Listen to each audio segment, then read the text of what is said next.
বাদশা জুলকারনাইন গোটা দুনিয়ার শাসক। খেয়াল করেন, বাতাস হলো তার অস্ত্র। বাতাসকে অর্ডার করে আমাকে অমুক জায়গায় নিয়ে যাও, দ্রুত সেখানে হাজির। ঘুরতে ঘুরতে উত্তর প্রান্তে হাজির হয়ে গেছেন ওই বাদশা জুলকারনাইন। গিয়া দেখলেন দুই পাহাড়ের মাঝখান দিয়ে একটা সরু পথ। সরু পথ, পাহাড়ের এই পাশে একদম মাজদুমানরা চোখের পানি ছেড়ে কাঁদে। কি ব্যাপার ও বাদশা, আমরা মাজদুমের দল, কি সমস্যা? বলে পাহাড়ের ওই পার্শ্ব থেকে একদল দানব আমাদের উপরে এসে আক্রমণ করে অত্যাচার করে। কি তোমরা অন্যায় করেছো? ওরা বলে আমরা কোনো অন্যায় নাই। তাহলে তোমাদের উপরে খামাখা অত্যাচার করে। বলে হ্যাঁ। কেন কেন? বলে ওরা তো সন্ত্রাস। সন্ত্রাস কাকে বলে? গায়ের জোরে দুর্বলের উপরে অত্যাচার করার নাম সন্ত্রাস। লা ইলাহা ইল্লাল্লাহু মুহাম্মাদুর রাসূলুল্লাহ। সুবহানাকা লা ইলমা লানা ইল্লা মা 'আল্লামতানা ইন্নাকা আনতাল আলীমুল হাকীম। رب اشرح لي صدري ويسر لي أمري واحلل عقدة من لساني يفقهوا قولي. تکبیر میں کلمہ میں نمازوں میں ادا میں، تکبیر میں کلمہ میں نمازوں میں ادا میں، ہے نام الہی سے ملا نام محمد، ہے نام الہی سے ملا نام محمد. فرماتے ہیں آدم کے مجھے خلد تری میں، فرماتے ہیں آدم کے مجھے خلد تری میں، لکھا ہوا تو باپ ملا نام محمد، لکھا ہوا تو باپ ملا نام محمد. ہے میم میں محبوب یا مطلب کا اشارہ، ہے میم میں محبوب یا مطلب کا اشارہ، پھر کیوں نہ ہو محبوب خدا نام محمد، پھر کیوں نہ ہو محبوب خدا نام محمد.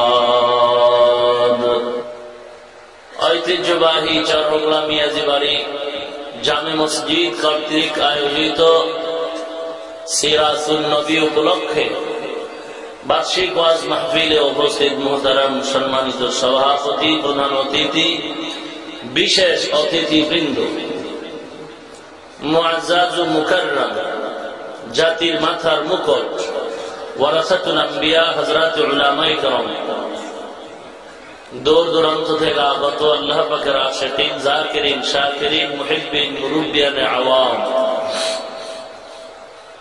কলিজার টুকরা আমার সমবয়সী যুবক বন্ধুগণ, স্নেহের ছোট ভাই, পর্দার আড়ালে অবস্থানরত শ্রদ্ধেয় সম্মানিত মা ও বোনেরা, সৃষ্টির মহান স্রষ্টা দয়াময় আল্লাহ রাব্বুল আলামিনের দরবারে লাখো কোটি শুকর ও সুজুদ, যে মহান রব্বুল আলামিন এই ফিতনার জামানায় মুসলমানের ঈমান ও আমলের ক্লান্তি লগ্নে কোরআন ও হাদিসের আলোকে সহিহ তরিকায় কিছু কথা বলা এবং শ্রবণ করার জন্য বেহেশতের বাগান উলামায়ে কেরামদের মজলিস, আশিকিন যাকিরিনদের মজলিস তথা গুনাহ মাফের মজলিসে 10 মায়ের 10 সন্তানকে আপন হয়ে জুড়ে মিলে বসার তৌফিক দান করেছেন। এজন্য মুহাব্বতের সাথে নিয়ামতের শুকর আদায় করি আলহামদুলিল্লাহ।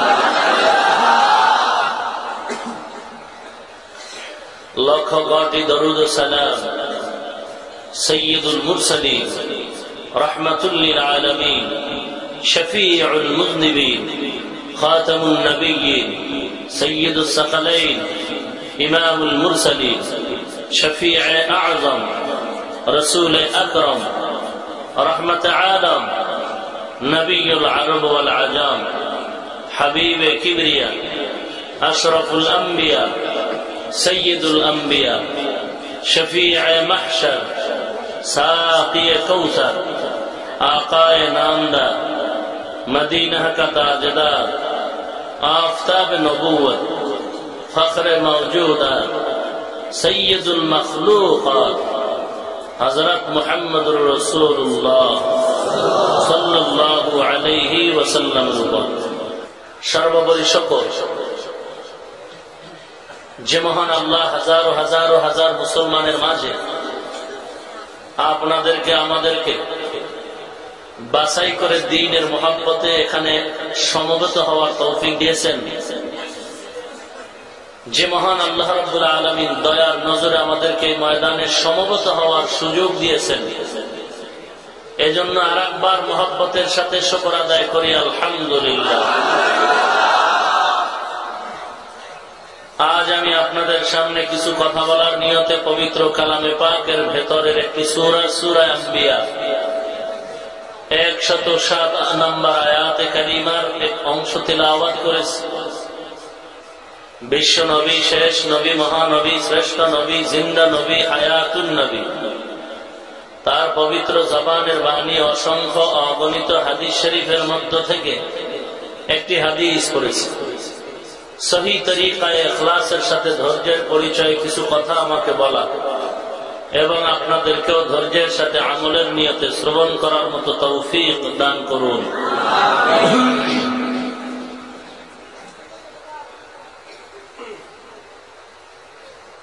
সিরাতুন নবী উপলক্ষে মাহফিল। সিরাতুন নবী শব্দটা আরবি, যার বাংলা অর্থ হলো আমাদের সুপরিচিত নবী সাল্লাল্লাহু আলাইহি ওয়াসাল্লামের জীবন আদর্শ, জীবন ইতিহাস।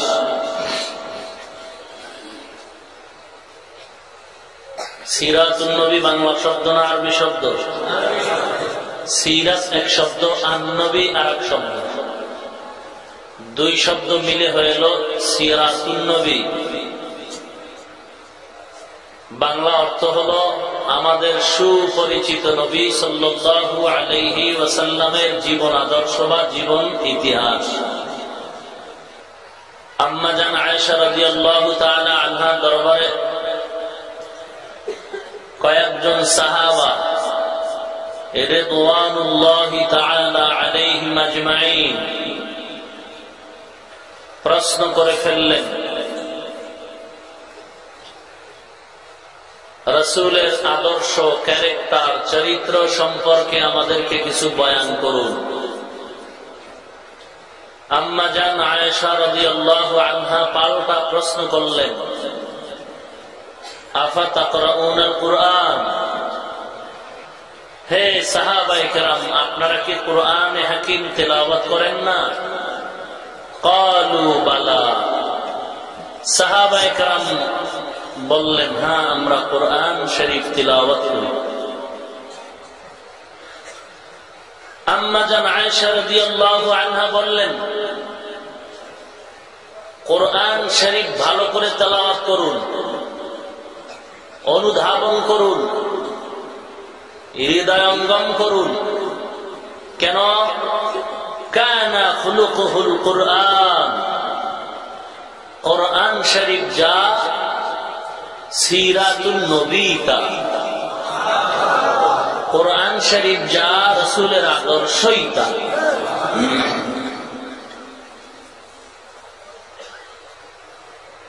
হাদিস কোরআন খুলো, এরপরে কথা বলো।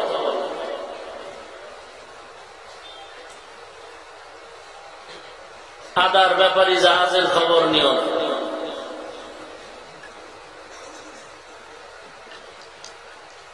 ডাক্তার সাহেব চেম্বারে বসে সাইনবোর্ড লাগাই দিলেন, FCPS MBBS first class, first. পেট ব্যথার রোগী গেছে গ্রাম থেকে, গিয়া বলে, স্যার পেট ব্যথার ঔষধ দেন। আগে 500 টাকার ভিজিট দাও। ঔষধের দাম কত? দাম কত? 30 টাকার ঔষধ দিব 500 টাকার ভিজিট দিয়ে। ব্যাপার কি? এত ডিমান্ড কেন আপনার? বলে মাথার চুল সব শেষ করে ফেলছি, লেখাপড়া করতে করতে ঘুম নাই, খানা নাই, বাবার টাকা পয়সা জমি বিক্রি করে বিদেশ গিয়ে লেখাপড়া করে সার্টিফিকেট নিয়ে ডিগ্রি নিয়ে এখন সাইনবোর্ড দিয়ে বসছি। লেখাপড়ার দাম আছে, সময়ের দাম আছে, ঘুমের দাম আছে, অতএব কলমের খোঁচার দাম 500। মাথাটা গরম করে ডাক্তারের গুল্লি মারি আমি নিজেই ঔষধ বিক্রি করবো কালকে। গ্রাম্য লোক রাগে বাজারে গিয়ে লাইব্রেরি থেকে কয় ডাক্তারি একটা বই দাও, বাংলা ব্যাখ্যা বা ইংলিশ। বই কিনে না কয়েকদিন এটাকে পড়লো, পড়ে টরে দেখে হ্যাঁ মাথা ব্যথার ঔষধ এইটা, ঘাড় ব্যথার ঔষধ এই, পেট ব্যথার ঔষধ এই, একেবারে মোটামুটি সাইজ করে টরে এবার একটা পর্দা টানাইছে। আসো আমিও ডাক্তার হয়ে পড়ছি, আমার কোনো ভিজিট টিজিট নাই, খালি ঔষধের টাকাটা দিলেই হবে, আসো। এবার পয়সা যখন কলম নিয়ে খোসা মারবে এমন সময় পেট ব্যথা রোগী কয় স্যার, স্যার পরে কয় সমস্যা কি? দেখো স্যার হইতে সময় লাগে। পেট ব্যথার ঔষধ দেন, কয় বই খুলছে, খুলে দেখে 30 টাকার একটা সিরাপের নাম লেখা আছে। বোতলের লিকুইড সিরাপ যদি সেবন করে পেট ব্যথা শেষ। তাড়াতাড়ি এই 30 টাকার সিরাপ ল, ওখানে লেখা নাই যে কয় কাপ করে খাইব। এই সিরাপ নিয়ে বাড়ি যাবি, কোনো পিসমি চাবি না। বাড়ি যায় বিবিরে কবি বিছানাটা আগে টাইট করতে, বিছানায় বসে দিব্যি আরামে পেট ভরে ভাত খাবি। খাওয়ার পরে চোখ বন্ধ করে সিরাপের বোতলে যা আছে সব টান মাইরা সাইজ করে যাবি। এরপরে চোখ বন্ধ অবস্থায় বালিশ হয়ে যাবি। খোদায় কবুল করলে জন্মের মতো মরবি, নাইলে বাঁচবি। আগে বাড়ি যা, এখানে কোনো চিল্লা চিল্লি করিস না, এখানে মরলে ভেজাল আছে।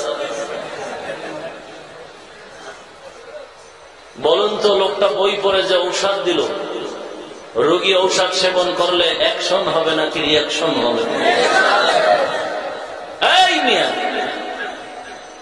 বই পড়ে পড়ে যদি ডাক্তার হওয়া যাইত, 12 বছর, 20 বছর, 25 বছর মাথার ঘাম পায়ে ফেলে বাবার টাকা খরচ করে ঘুম হারাম করে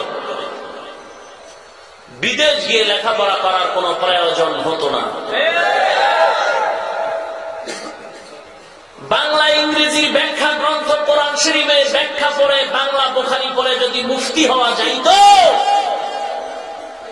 20 বছর, 30 বছর, 15 বছর ডাউলের পানি আর দেওবন্দের আটা রুটি খেয়ে কোরআন হাদিস রিচার্জ করে মুফতি হওয়ার কোনো প্রয়োজন হতো না।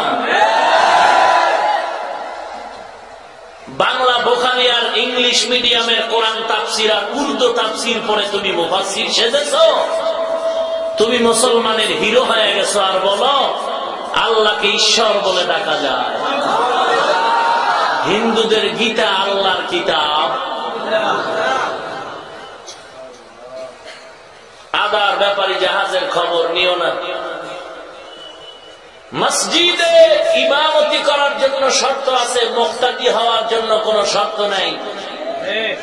মুক্তাদি যে কেউ হতে পারে, ইমাম যে কেউ হতে পারে না। ইসলামের গুণগান লেকচার, কোরআন বা দ্বীনের লেকচারার যে কেউ হতে পারে, কিন্তু ফতোয়া দেওয়ার অধিকার সবার হতে পারে না। তুমি ডাক্তার সাহেব ইংলিশ ভালো করেছো, গবেষণা করেছো, এখন তুমি ইসলামের লেকচারার হয়ে গেছো।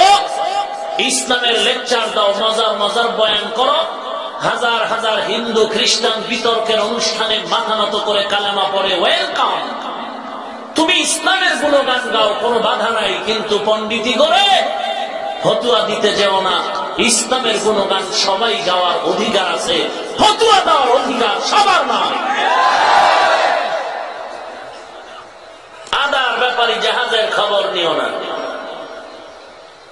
আমাদের দেশে তার ধার্মিকতার দাবানলে কিছু পণ্ডিত সাহেবরা বাংলা বুখারী আর ইংলিশ বা উর্দু বা বাংলা কোরআনের তর্জমা করে মুফাসসির হয়, মুফতি হয়, গবেষক হয়, বুদ্ধিজীবী হয়, আর বলে আমরাও ইসলামের জ্ঞানে কম নয়, মাইক লাগায় দিলে কম পারি না, লাকুম দীনুকুম ওয়ালিয়া দীন, বুখারীর হাদিস। আছে না এরকম ধার্মিকতা? আছে না? আল্লাহ আমাদের হেদায়েত দান করুন। আরো জোরে বলেন আমিন।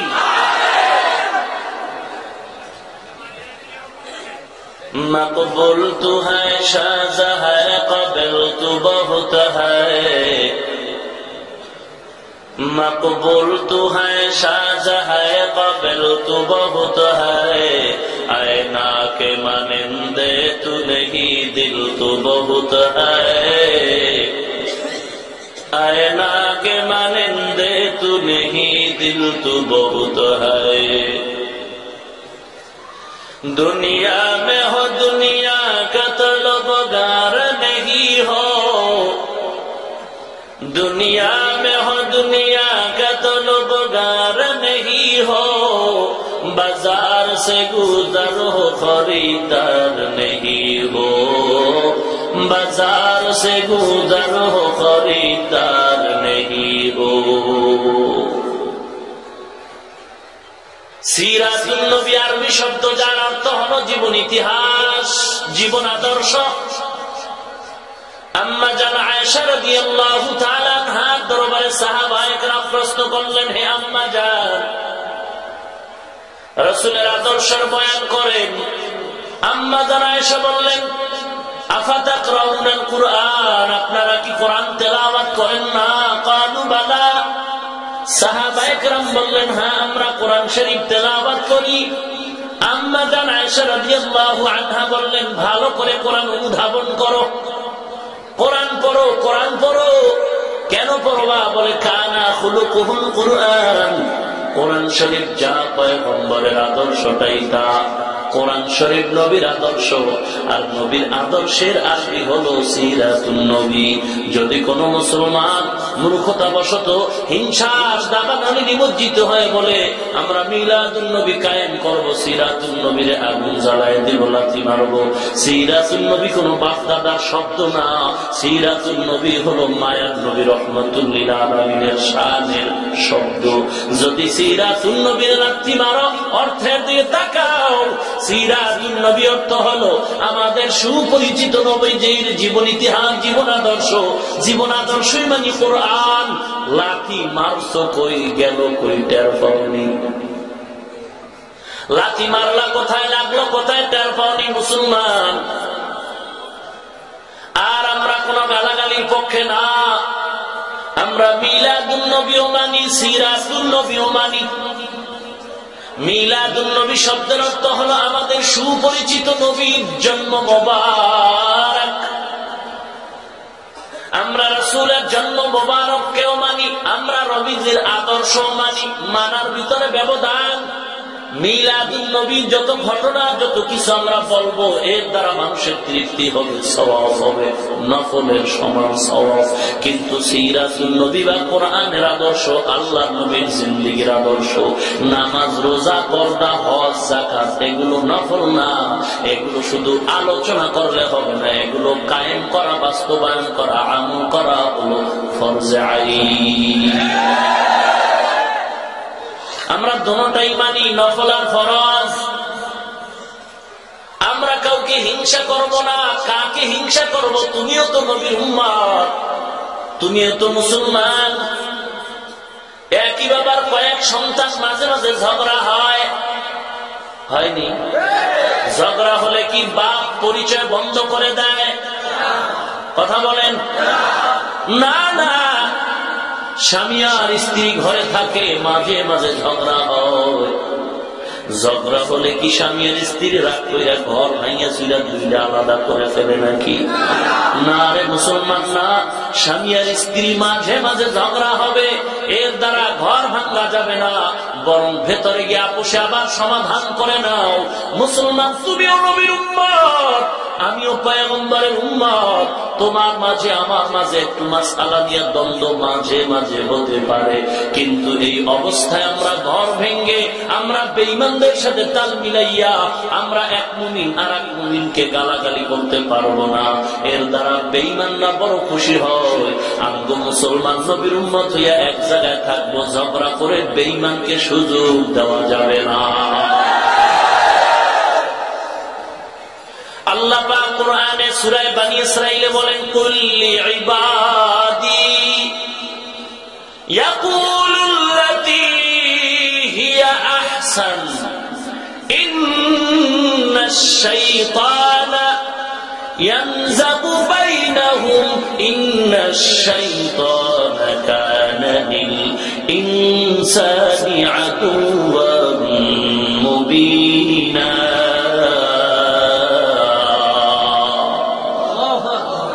আস্তে করে বলেন, আরো জোরে বলেন। আল্লাহু আকবার বলতে কি আপনাদের কষ্ট হয়? আল্লাহু আকবার বলতে কি লজ্জা হয়? এ আল্লাহর গোলাম, আল্লাহর দেওয়া নিয়ামত ভোগ করতেছো, আল্লাহু আকবার বলতে পারো না রে, নিমুখ হারাম। আল্লাহু আকবার বলতে কয় মিনিট লাগে?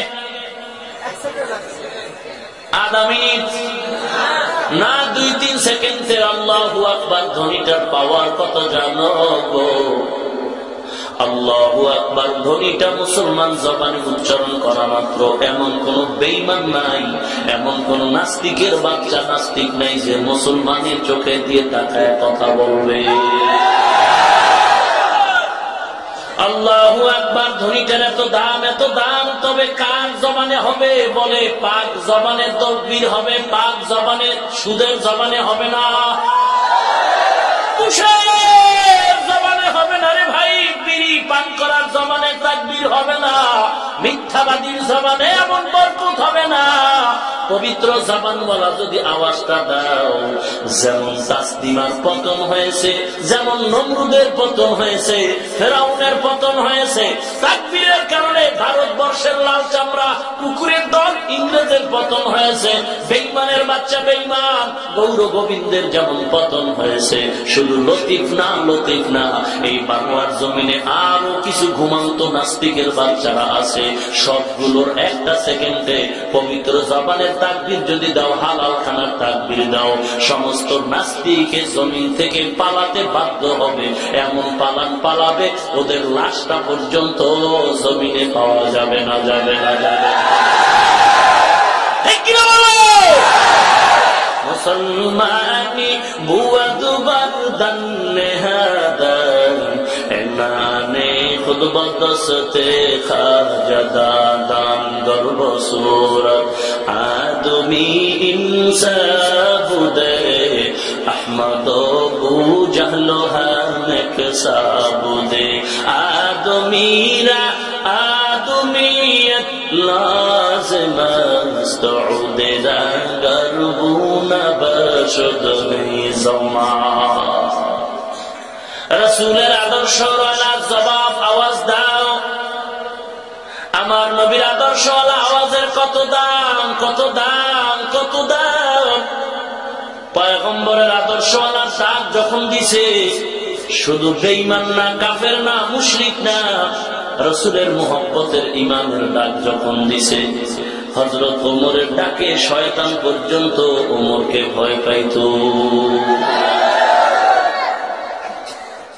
রাসূলের আদর্শের ডাক আমার মায়ার নবীর ডাক, রাসূলের আদর্শওয়ালা ডাক। তুমি চিল্লাইতেছো তাকবীর দিয়া, নবীর জন্য জীবন দিতে চাই। কি দুঃখ, কি দুঃখ গো! নবীর জন্য জীবন দিতে চাও তো নবীর আদর্শের দাঁড়িয়ে রাখতে কেন চাও না? নবীর জন্য জীবন দিতে চায়, নবীর আদর্শের টুপি পড়তে চায় না। নবীর জন্য জীবন দিতে চায়, নবীর আদর্শের লাম্বা জামা পড়তে চায় না। মুসলমান এগো যত তাকবীর দাও, এই তাকবীরের দ্বারা দুনিয়ার ক্ষমতার চেয়ার পাইতে পারো, আমার নবীর মহব্বতে তুমি রহমতের ছায়া পাইবা না। আজীব কথা, আজীব কথা। আহলে হাদিস নামের আহলে খাবিস আর সমাজ দখল করে ফেলতেছে। কথায় কথায় আবু হানিফারে গালি দেয়। এরা গরোয়া বৈঠকে যখন বসে, গোপন বৈঠকে রিপোর্ট পেশ করে, এই আহলে হাদিস কে কতটুকু সওয়াবের কাম করছো? কয় উত্তরবঙ্গের ভিতরে 10টা হানাফিরে আমরা মুসলমান বানাইছি। তার মানে আবু হানিফার মাযহাব মানে যারা তারা মুসলমান না।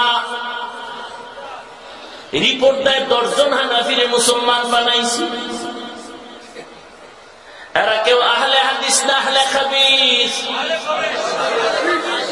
আহলে হাদিস যদি দাবি করে তো আবু হানিফা করতে পারে, ইমাম শাফি করতে পারেন, কারণ তারা তো হাদিস কোরআনের বাহিরে চলেন নাই। মাসআলা বের করেছেন, মানুষের সমস্যার সমাধান বের করেছেন, কোরআন হাদিস রিসার্চ করে বারবার সুন্দরভাবে বের করেছেন। সহিহ হাদিসে আমার নবী বলেন, কোরআনের মধ্যে যে সমস্যার সমাধান নাই, হাদিসের মধ্যেও নাই। নবীর উম্মাহ এই বিধানগুলো মুজতাহিদ ইমামগণ কোরআন হাদিসের অনুকূলে একটা সমাধান বের করবেন। সমাধান বের করতে গিয়া যদি এক একজনের মত এক একটা হয়, প্রত্যেকটা মতের মধ্যে সওয়াব আছে, কোনটায় কোনো গুনাহ নাই। প্রত্যেকটা মতের মধ্যে সওয়াব আছে, কোনো গুনাহ নাই। অতএব আবু হানিফারে কেন গালি দাও? কয় হাদিস জানে না।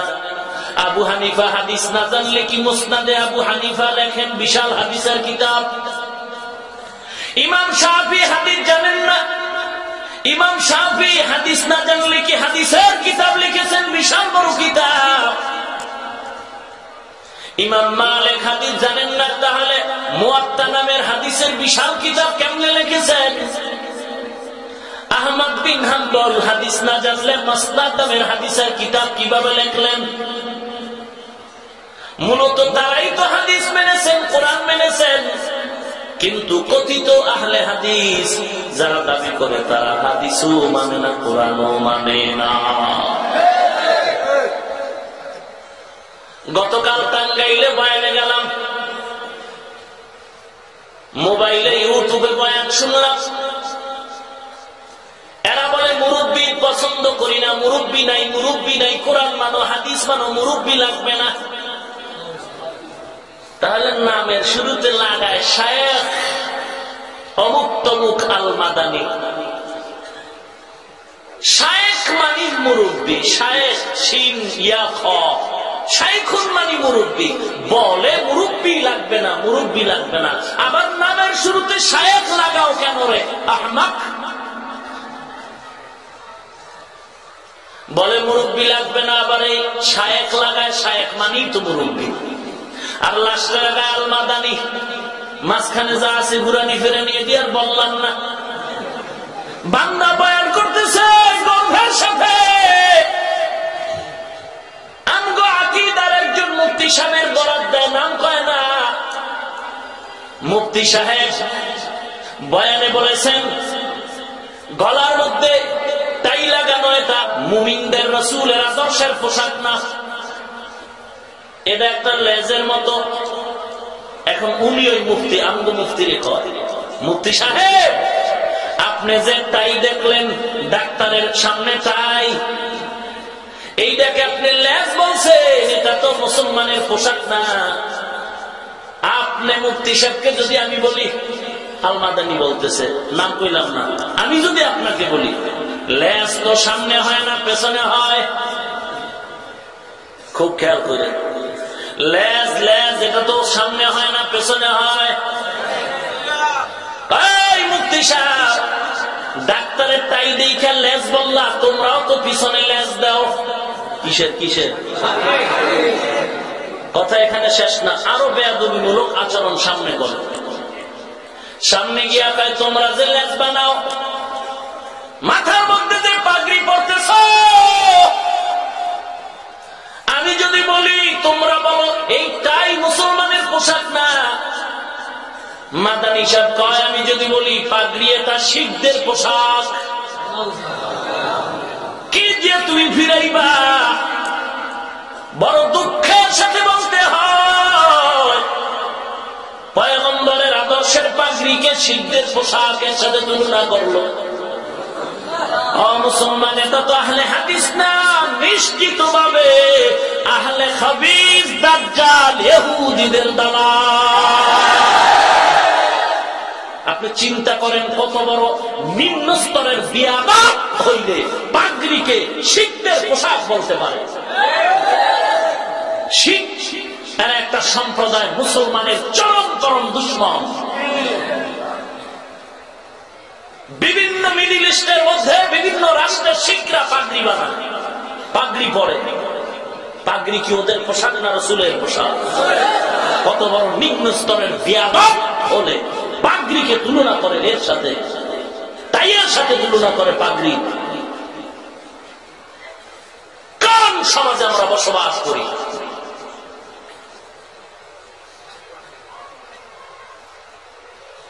ফেসবুক খুললে, ইউটিউব খুললে 2-4 মিনিটের বয়ান। ইউটিউব খুলে দেখলাম বাংলায় লেখা আছে ভিডিও বয়ান। আমগো দেশের ভণ্ড হুজুরগো কিছু বয়ান শুনো, না শুনলে মিস করবা। টিক দিলাম, বয়ান শুরু হইল। প্রথম 3 মিনিট হাটহাজারীর হুজুরের, অলিপুরি সাহেব। আমার জামালপুরের বয়ান, মানসুর হাল্লাদের বয়ান করছি, ওইটা ভিতরে ঢুকাই দিচ্ছে। বাংলায় লেখা ভণ্ড হুজুরগো বয়ান শুরু। এর মধ্যে প্রথম হাটহাজারীর হুজুরের বয়ান, অলিপুরি সাহেবের বয়ান, আমার বয়ান, খালেদ সাইফুল্লাহ আইয়ুবীর বয়ান, চরমনায় বিশ্ব হুজুরের বয়ান। এইভাবে প্রায় 13, 9, 10, 12 জনার বয়ান শুনলাম। এবার বুঝেন কোন সমাজে আমরা বসবাস করতেছি। হায় হায়, আল্লাহ আমাদের হেদায়েত দান করুন। 7 বছর আগে আল্লাহর খাঁটি গোলাম মানসুর আনাল হক বলেছিলেন মাআরিফে মাসনবীর মধ্যে। আল্লামা জালালউদ্দিন রুমি রহমাতুল্লাহ আলাইহি ঘটনা লিখেছেন। মানসুর হাল্লাদ বলেছেন আনাল হক। এইটা দিয়ে এখন তারা ফতুয়া দেয় মানসুর কাফের। আর এই ঘটনাটা জালালউদ্দিন রুমি লেখছে, আবার এর বাংলা লেখছে চরমনাই পীর ও ভণ্ড কাফের। মুসলমান, বুখারী শরীফে হাদিসে কুদসি আল্লাহ বলেন মান আদালি ওয়ালিয়ান ফাকাদ আযানতুহু বিল হারব। পয়গম্বর উম্মতকে জানায় দেন আমার ওলিদের সাথে যারা দুশমনি করে, বেয়াদবি করে, আমি আল্লাহ তার সাথে যুদ্ধ করার জন্য প্রস্তুত হয়ে গেলাম। তুমি মানসুর আনাল হক কইছে মানে আদি খোদাইতে কাফের হয়ে গেছে। মুসলিম শরীফের কত মজার হাদিস। আল্লাহওয়ালাদের প্রত্যেকটা কথা ইলহামি কথা, কোন না কোন সূরাতের দলিল পাওয়া যায়। এই সমস্ত বাতিলরা থাইকে আমগো অনেক ফায়দা হইতেছে, উপকার হচ্ছে। শয়তান না থাকলে কি আর আমরা গুনাহ করতাম? গুনাহ না করলে কি আর তওবা করতাম আর কান্নাকাটি করতাম? শয়তান আমগো গুনাহ করায় আল্লাহর নিকটে নিয়ে যাইতেছে। এই সমস্ত খবিস ইসলামের নামে বন্ধুর বেশে দুশমনরা আমাদের এলেম তাজা করতেছে। জন মানসুর হাল্লাজকে হারা কাফের বলল, আমরা এবার দলিল তালাশ করলাম যে আনাল হক বলল কাফের হয়ে গেল। এইবার হাদিস থেকে খুললাম, দেখি মুসলিম শরীফের হাদিস। আল্লাহর আপাক নবীকে মজার বাণী শুনে আল্লাহ বলেন, হে পয়গম্বর, এক বান্দা তওবা করেছে, তার উপরে আমি আল্লাহ বড্ড খুশি। ওই ব্যক্তির থেকে বেশি খুশি যেই ব্যক্তি চেকিয়াল ময়দানে উট নিয়ে যায়। উট নিয়ে যখন সামনে আগায়, ময়দানে গিয়া তার উট হারায় গেল। উটের পিঠে ছিল খানা। বান্দা উট তালাশ করে নিরাশ হয়ে একটা গাছের নিচে ঘুমায় গেল। ঘুমের থেকে হঠাৎ করে তাকায় দেখে হারানো উট তার সামনে দাঁড়ায় গেছে। ও নবী, এই লোকটা কেমন খুশি। আল্লাহ গো, এই লোকটার খুশির কোন সীমানা নাই। শুনেন, এই লোকটা কেমন খুশি। খুশি হয়ে একটা চিৎকার মেরে বলতেছে, আল্লাহুম্মা আনতা আবদি ওয়া আনা রাব্বুক। আল্লাহ গো, তুই আমার গোলাম, আমি তোর আল্লাহ। আল্লাহুম্মা আনতা আবদি ওয়া আনা রাব্বুক। আয় আল্লাহ, আমি তোমার আল্লাহ, তুমি আমার গোলাম, তুমি আমার বান্দা, আমি তোমার আল্লাহ। ও নবী, লোকটা খুশির ঠেলায় কয়ে লাইছে, আমি বেজার না, বেজার না, খুশির কারণে বলেছে আমি আল্লাহ, তুমি আমার গোলাম। আমি আল্লাহ তাকে মাফ করে দিলাম। লা ইউআখিযুকুমুল্লাহু বিল্লাগবি ফি আইমানিকুম। কি মজার কথা আল্লাহ বলেন, লা ইউআখিযুকুমুল্লাহু বিল্লাগবি ফি আইমানিকুম। বান্দা আল্লাহর মহব্বতে নিমজ্জিত হইয়া ঈমানটারে মজবুত করে যদি বান্দা অতিরঞ্জিত কোন কথা থেকে বলেও ফেলে আল্লাহর মহব্বতেতে কোনো দোষ নাই, দোষ নাই। এই জন্য আল্লাহর দরবারে বান্দাকে পাকড়াও করা হবে না। এখন কত হাদিস শরীফ, মুসলিম শরীফের হাদিস, বান্দা বলছে আল্লাহুম্মা আনতা আবদি ওয়া আনা রাব্বুক। ও খোদা, তুই মোর বান্দা, আমি তোর আল্লাহ। কাফের হয়ে গেছে, বদুয়া দে, এ আহলে খবিস, বদুয়া দে। মানসুর বলেছে আনাল হক, আনাল হক। কোরআন শরীফের আয়াত, লা ইউআখিযুকুমুল্লাহু বিল-লাগবি ফি আইমানিকুম। আয়াতের ব্যাখ্যা পর, নবীর উম্মত, হিংসা ছেড়ে দাও। আজ আমরা পরস্পরে দ্বন্দ্ব করার কারণে বেঈমানরা সব আমাদের মাথার উপরে নুন রেখে মাস্তানি করার সাহস পেয়েছে। না হয় দেশটা তো মুসলমানের দেশ। আমি ভারত থেকে 6 দিনে 6 মাসের ভিসা নিয়ে বেড়াইবার জন্য আসি নাই। আমি এ দেশের সন্তান, আমি মুসলমান। এ দেশটাও মুসলমানের দেশ। অতএব এ দেশটা মুসলমানের দেশ, আল্লাহওয়ালাদের দেশ, কোরআনওয়ালাদের দেশ। আমিও মুসলমান সন্তান। আমার দ্বারা দেশের কোনো ক্ষতি হয় নাই, আমার দ্বারা সরকারের সম্পদ চুরি হয় নাই, আমার নামে কোনো দুর্নীতির মামলা নাই, আমার নামে কোনো ডাকাত চোরের মামলা নাই, আমার নামে রাস্তার টাকা কম চুরির মামলা নাই। আমি নিরেট মুসলমান। অতএব দুর্নীতি যাদের দ্বারা হয়, যারা সরকারের টাকা চুরি করে সরকারের চোখে আঙ্গুল দেয়, মুচকি হাসে, যারা দেশের ক্ষতি করলো 1 বার 2 বার 3 বার না 4 বার না 5 বার, বাংলার জমিনটারে কলঙ্ক করে দুর্নীতিতে চ্যাম্পিয়ন বানাইলো, এ সমস্ত সরকারের দুশ্মন। এরা দেশের দুশ্মন, মানবতার দুশ্মন। ওরা এই দেশের নাগরিক হিসেবে কথা বলা, যতটুকু স্বাধীনতা পাবে, আমি আদর্শ মুসলমান, এদেশের মুসলমান নাগরিক হিসাবে আমার কোনো দোষ নাই, আমি এদেশের দুশ্মন না। ওই সমস্ত কলঙ্কযুক্ত দুশ্মনদের থেকে আমি আদর্শের মুসলমান 95 গুণ বেশি কথা বলার অধিকার পাবো। এই নবীর উম্মত, আমার দ্বারা দেশের ক্ষতি হয় না, আমার দ্বারা সরকারের ক্ষতি হয় না, বরং আশা করতে পারি আমি গুনাহগারের দ্বারা কিছু মানুষ এদেশের সম্পদ।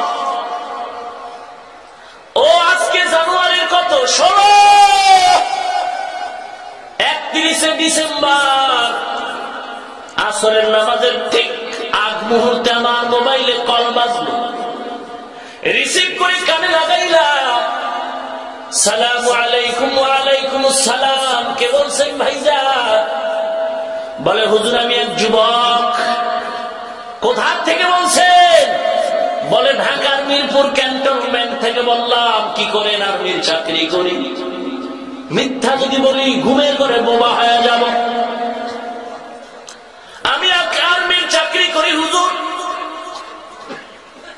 কি ব্যাপার? বলে হুজুর আমি আপনাকে মহব্বত করি, আপনার বয়ান শুনে শুনে আমি দাড়িটা লম্বা করে ফেলেছি। এখন আর্মির চাকরির মধ্যে বড় চাপ, বড় চাপ, বড় চাপ। অর্ডার দেওয়া হয় বারবার আমার দাড়ি কাটার জন্য। আমি মাসআলা জানতে চাই আপনার থেকে, কি করব? তবে হুজুর আপনি মাসআলা বলার আগে আমি একটা ফাইনাল অ্যান্সার আনবো, অফিসারদের দিয়ে দিছি। আর বলছি ও স্যার যদি সহ্য করতে না পারেন আমার চাকরিটা কাইটা দেন, কাইটা দেন, তারপর রাসূলের দাড়ি কাটা যাবে না, কাটা যাবে না। কিসের মুসলমান হয়েছে রে মুমিন? এই সন্তান তো কোনদিন সরকারের সম্পদ চুরি করবে না, চুরি করবে না। যারা তাবলীগের সওয়াব পাইয়া মাথায় পাগড়ি উঠাইছে, দাড়িটা লম্বা করছে, এরকম র্যাব আর্মি বিচারপতি উকিল ব্যারিস্টার অভাব নাই। এরা কখনো সরকারের সম্পদ চুরি করবে না, বরং এ সমস্ত তাবলীগের সওয়াব পানিওয়ালা নামাজি বান্দা, হক্কানি পীরের হাতে মুরিদ হনেওয়ালা নামাজি বান্দা, আল্লাহওয়ালাদের বয়ান শুনে শুনে নামাজি বান্দা সরকারের টাকা চুরি করবে দূরের কথা, বরং আমাদের অবদান, আমাদের অবদান আলহামদুলিল্লাহ আমাদের এই বয়ান আর খেদমতের দ্বারা এ সমস্ত মানুষগুলো সরকারের কোটি কোটি টাকা হেফাজত করে। এরপরও আমগো দেখলেই তঙ্গ চুলকানি, খাইলো দেশটারে মোল্লার দল। মোল্লারা যদি খাওয়া শুরু করে ভাগেই তো পাবি না। কি মোল্লারা খায় না? এত দাওয়াত, এত দাওয়াত। জুমার দিন হুজুর আমার বাড়ি আসবেন, আমার বাড়ি আসবেন, না খাইলে বেজার। আর তুমি চাইয়াও পাও না, হুজুর না খাইলে বেজার। চিন্তা করছেন? রাগ কইরা কয় হুজুরের পিছে নামাজ পড়বো না, খাইলো না। ওরে খাওয়ানোর কি মহব্বত! হ্যাঁ, আর আপনি তো দাওয়াতি পান না। কথা কয় না? কি দুঃখ, কি দুঃখ গো! রাগ করেন না? না, কোন হিংসার সাথে বলি না, আল্লাহর কসম বুঝাবার জন্য বলতেছি। আপনিও টুপিওয়ালা হয়ে যান, দেখবেন কত মুরগির রান অপেক্ষা করবে। ইমাম সাহেব ফজর পরে বের হয়েছে,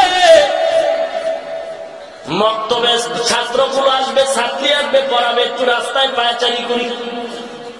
ঘুরতে ঘুরতে হোটেলের সামনে ঘুরে পেটের মধ্যে বড় ক্ষুধা, খানা না। হোটেলওয়ালা রুটি ভাজতেছে, গরম গরম রুটি। পকেটে হাত দিয়া দেখে বাম পকেট খালি, ডান পকেট খালি, কিন্তু পেটে তো ঠান্ডা পড়তেছে। একটা রুটি যদি পাইতাম আর 2 চিমটি যদি ভাজি পাইতাম, পেটটা ঠান্ডা হয়ে যায়।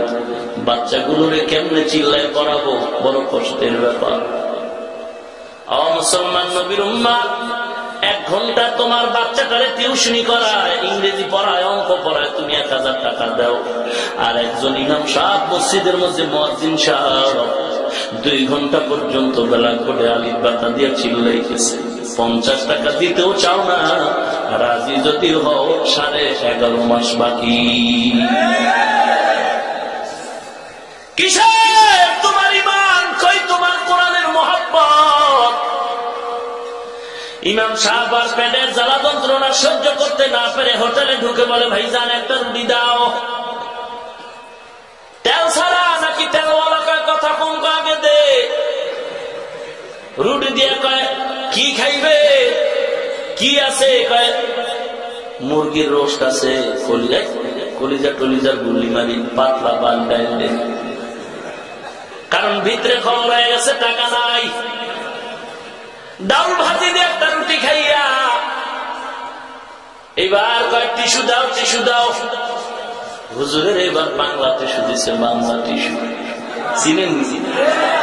বাংলা টিস্যু দিয়ে হুজুর মুখটার মুছতেছে। বাংলা পেপারের টিস্যু দিয়ে যদি মুখ মুছে পানিওয়ালা, এই পেপারের কালি সব চেহারায় লাগে। ঠোঁটগুলো যেন কেমন কালো কালো হয়, মিসমিস করে। ইমাম সাহেব চিন্তা পড়ে গেছে, টিস্যু দিয়ে মুছতেছে, উঠে না, বিল কেমনে দে, কেমনে বলি আমার বিল নাই। হোটেল ওয়ালা হুজুরের ভালো করে চিনে না। আল্লাহর কি কুদরত, হঠাৎ করে হোটেলের গেট দিয়ে ঢুকে সভাপতি। হুজুরের দেখা সালাম আলাইকুম, কম টম বুঝি না, বেশি খাও। হুজুর খাইছেন নি? এই চিনো না? কি খাইছে? কয় রুটি আর ভাজি। কান কোন ফাড়া এলাম তাড়াতাড়ি, তুন্দর রুটি মার, পেট বইরা খাওয়া। হুজুরের কষ্ট দিস না, বরদোয়া নিস না, তাড়াতাড়ি তোর রুটি দে, নাম রুটি দে। আর কি আছে? কলিজা। কয় দে, দামি কলিজা দে, পরাটা দে। এবার হুজুর কয় তেল ছাড়া দিবি।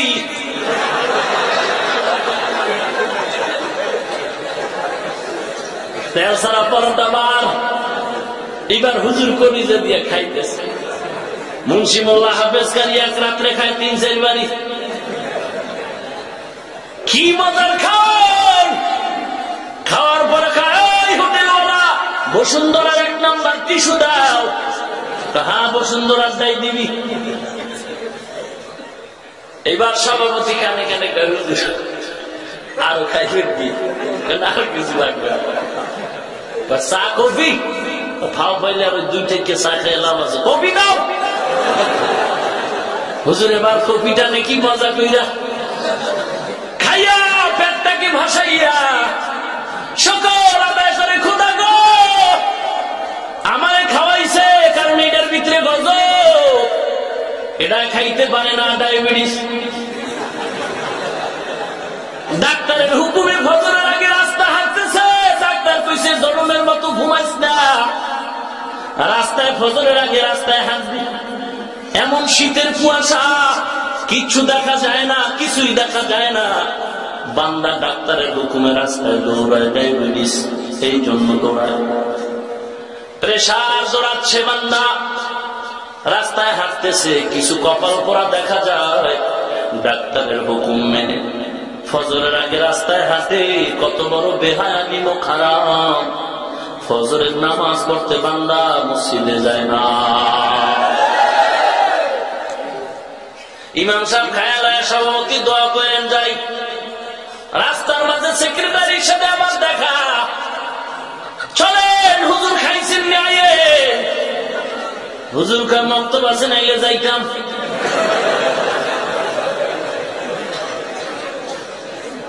কাল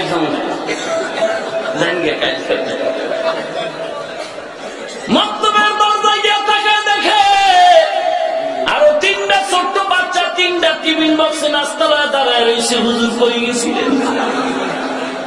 তাড়াতাড়ি কেন আইয়েন না, নাস্তা তো নষ্ট হয়ে যাইতেছে। তাড়াতাড়ি খান, শীতের পিঠা রসের নাস্তা, কি মজা। হুজুর কিছু খাইছে, আর কিছু খাইতে পারে নাই,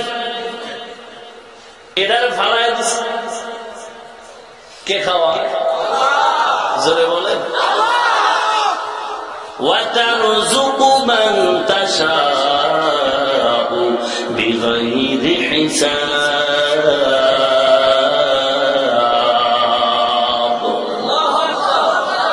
আর জোরে বলেন। ভাইরা আমার, আল্লাহর নবীর আদর্শের কত দাম, কত দাম, কত দাম। আমিও তো 2 হাত 2 পাওয়ালা একটা মানুষ, লতিফ তো 2 পাও 2 হাতওয়ালা মানুষ। তারে সবাই জুতা দেওয়ার জন্য দৌড়াইতেছে, আর আমাকে স্বাগতম দেওয়ার জন্য মানুষ পাগল পারা হয়ে গেছে। কারণ আমার মধ্যে কি আছে? কি আছে? কিছু নাই। আমার মাথায় আছে টুপি, আমার গালে আছে দাড়ি, আমার গায়ে আছে লম্বা জামা। এগুলো আমার না, আমার না, এগুলো সব হলো নবীর আদর্শ। রাসূলের আদর্শ এত মজার, এত সুন্দর, এত সম্মানের। এই আদর্শ যারা গ্রহণ করে তারাও দুনিয়াতে হয় বড় সম্মানী।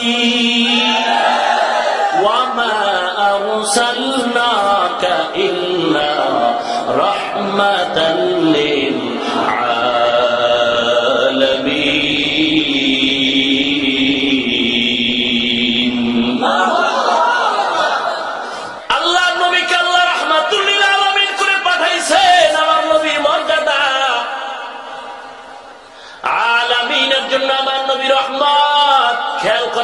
করে। আলামিনের জন্য আমার নবী রহমত, আমার নবী রহমত। আলামিনের জন্য আল্লাহ হলেন রব। আলহামদুলিল্লাহি রাব্বিল আলামিন। আল্লাহ হলেন আলামিনের জন্য রব, আমার নবী হলেন আলামিনের জন্য রহমত। এবার সামনে আগাই। আলামিন বলতে কি বুঝানো হয়? গোটা জগৎ, পৃথিবী? না না না না, আলামিনের একটু সংক্ষিপ্ত ব্যাখ্যা সামনে আগাই। এই জমিনটা মাটির জমিন, বিজ্ঞানরা বলে এটার নাম পৃথিবী। আসলে এটা কোন সময় মাটি ছিল না, ছিল এক সময় পানি আর পানি, পানি আর পানি, পানি আর পানি। আল্লাহ কুদরতের নজর করেছেন, পানির মধ্যে তখন তরঙ্গ ঢেউ শুরু হয়ে গেছে। আল্লাহর কুদরতের তরঙ্গ ঢেউয়ের বাড়িতে বাড়িতে ফেনা জমে উঠল। আল্লাহ কুদরতের নজর ফেনার মধ্যে দিছে, তো মাটির জন্ম হয়েছে। কোন তার ছাড়া প্রশ্ন করতে পারে এগুলো কেমনে হয়, কেমনে হয়? এমনে হয়, এমনে হয়। বিশ্বাস করলে ঈমানদার, অবিশ্বাস করলে বেঈমান।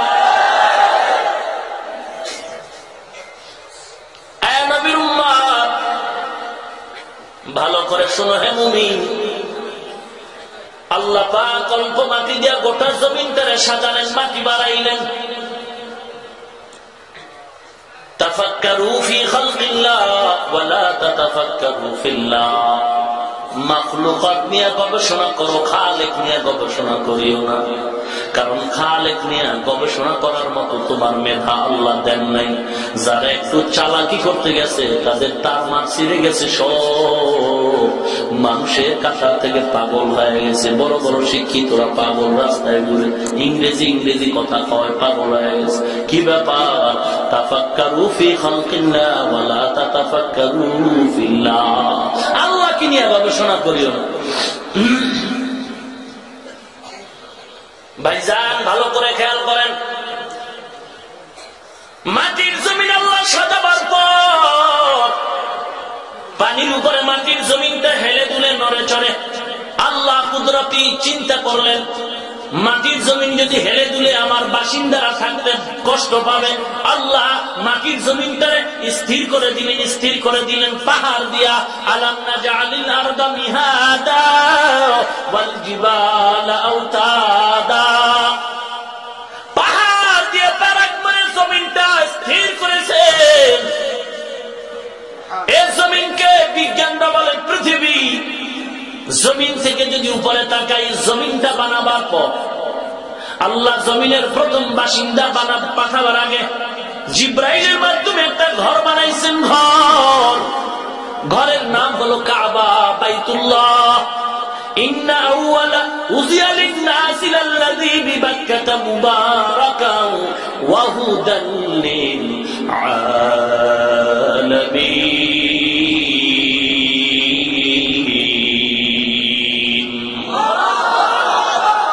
বোবা রয়েছেন, বোবা।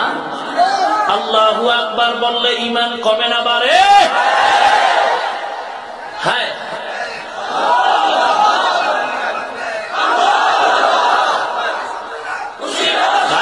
স্লোগান বন্ধ করি। কিসের স্লোগান দিতেছ? এক সময় তো এই দেশে মুসলমানের সংখ্যা কিছু কম ছিল। সেই সময় মুসলমানের আওয়াজে নাস্তিক বেঈমান তাসলিমা আরো কত নাস্তিকের পতন হয়েছে। আর এখন তো নামাজীর সংখ্যা কম না, নামাজীর সংখ্যা কম না, মুসলমানের সংখ্যা কম না। কিন্তু আমাদের সমাজে এখন নাস্তিকতার বেড়াজাল এত বেড়েছে, আমরা স্লোগান দিয়ে কেন পারলাম না সাকসেস হইতে, সফল হতে কেন পারি নাই? আমরা দাবি করি আশিকে রাসূল, কিন্তু ভেতরে রাসূলের আদর্শ এখনো পরিপূর্ণ ঢুকাতে পারি না। ওই যে নবীর জন্য জীবন দিতে চায়, নামাজ পড়তে চায় না, পর্দা করতে চায় না, হালাল খেতে চায় না, দাড়ি রাখতে চায় না, সুন্নতি পোশাক করতে চায় না, ফতুয়াবাজি করে, বিড়ি টানে, গাঁজা টানে, সুদ খায়, ঘুষ খায়। আসেনি আপনার দেশেই রোগী সুদ খায় আছে নাকি? মাশাআল্লাহ। ভাইরা আমার, খাও, ভালো করে খাও। যদি ফিরতে না চাও তবে অনুরোধ, কম খেও না, কম খেও না। মনের মতো খায় মরজান, কোন আফসোস না থাকে। তবে ফলাফলটা শুই না আলো। সুদের খাতায় নাম লেখাইয়া বাংলা 100 বার হজ করবা, আল্লাহর কসম, কোরআন সাক্ষী, একবারের হজ কবুল হবে না রে হাজী সাহেব। হাজী সাহেব টাকার গরমে হাজী হয়ে গেছে। 2 বেয়াই হজ করে আইছে, বাংলার জমিনে ঘুরতেছে, মাথার মধ্যে সাদা রুমাল আর কালো বেরি লাগায় ঘুরতেছে। কেউ হাজী করে না। মাথা গরম হয়ে গেছে। লম্বা বড় দামি প্যাকেজ দিয়ে হজ করলাম, কেন আমার এলাকার মানুষ হাজী করে না? মাথা গরম। কি হইল হজ করে? কি হইল? বেআইরে মোবাইল করে কয়, বেআই 2 জনে হজ করলাম, ডাবল প্যাকেজ, 4 লাখ 5 লাখ টাকা দিয়ে। কিন্তু দুঃখ হয়, আমি যে ফরিদগঞ্জ বাজার এলাকায় ঘুরি, কেউ আমারে হাজী করে না। বেআই কি করি? তোমার থেকে দুঃখ তো আমার বড়রা। কি দুঃখ? কয় আমার বউ আমারে হাজী করে না। কি করা যায়? দুজনে একটু পরামর্শ করি, কি করা যায়? 2 হাজী বৈশা পরামর্শে বসো। এইবার পরামর্শের সিদ্ধান্ত নিল, তাড়াতাড়ি বাজারে যান। তুমি বাজারের আগে গিয়া একটু দাঁড়ায় যাবা, আমি গিয়া দোকানে আগে কয়ে তোমারে ডাকবো, হাজী সাবাই ও, হাজী সাবাই ও, হাজী সাবাই। এরপরে আমি যখন ডাকবো তুমি যাইবা, তুমি আমার বলবা, হাজী সাহেব ওয়েট করো, আসতেছি আসতেছি। আমার নিম্ন চাপ শুরু হয়ে গেছে। এই হলো হাজের অবস্থা। সুদের খাতায় নাম রাখাইয়া 10 তলার মসজিদ আর মাদ্রাসা করলে আল্লাহর কোরআন সাক্ষী, মানুষের উপকার হবে বটে, কিন্তু তোমার আমলনামায় বিন্দু থেকে বিন্দু সওয়াব হবে না। সুদের টাকায় নাম রাখাইয়া বছরে বছরে 10 লাখ টাকা যাকাত দিলে মানুষের উপকার হবে, তোমার কোনো সওয়াব হবে না। তওবা না করে যদি মরিয়া যাও, আল্লাহ কোরআনে বলেছেন চিরস্থায়ী জাহান্নামী। কয় হুজুরেরা ফাঁকি দেয়? না না, বাংলা কোরআন পড়ো, সূরা বাকারা 275 নম্বর আয়াত। দেখো আমার আল্লাহ সুদখোরদেরকে কেমন মজার মজার বাস দিছে। বাংলা কোরআন পড়ো না? কোরআন শরীফ আছে না বাংলায়? তাফসিরে মাআরিফুল কোরআন, তাফসিরে নূরুল কোরআন, তাফসিরে আনওয়ারুল কোরআন। আল্লাহ আমাদের হেদায়েত দান করেন। জীবনে সুদ খাইলাম না, ঘুষ খাইলাম না, মিথ্যা বললাম না, দাড়ি কাটলাম না, বেপরদায় চললাম না, হারাম খাইলাম না, টুপি মাথায় দিলাম, লম্বা জামা পরলাম, দাড়ি রাখলাম, মাদ্রাসায় পড়লাম, যদিও চাকরি নাই, সার্টিফিকেট নাই, কারণ কওমিয়া মাদ্রাসায় পড়লে কোনো চাকরি দেয় না, সার্টিফিকেট দেয় না। বলো রে বাবা, না খায় এত মরি নাই, মরি নাই। আল্লাহর হাজার শুকর, আল্লাহ এত সম্মান দান করেছেন। দুনিয়ার কোন কোটিপতি, এমপি, মন্ত্রী মহোদয়ের চেয়ারে বসলেও এত সম্মান শান্তি পাবো না। সম্মান দেওয়ার মালিক কে? وَتُعِزُّ مَن تَشَاءُ وَتُذِلُّ مَن تَشَاءُ بِيَدِكَ الْخَيْرُ إِنَّكَ عَلَى كُلِّ شَيْءٍ قَدِيرٌ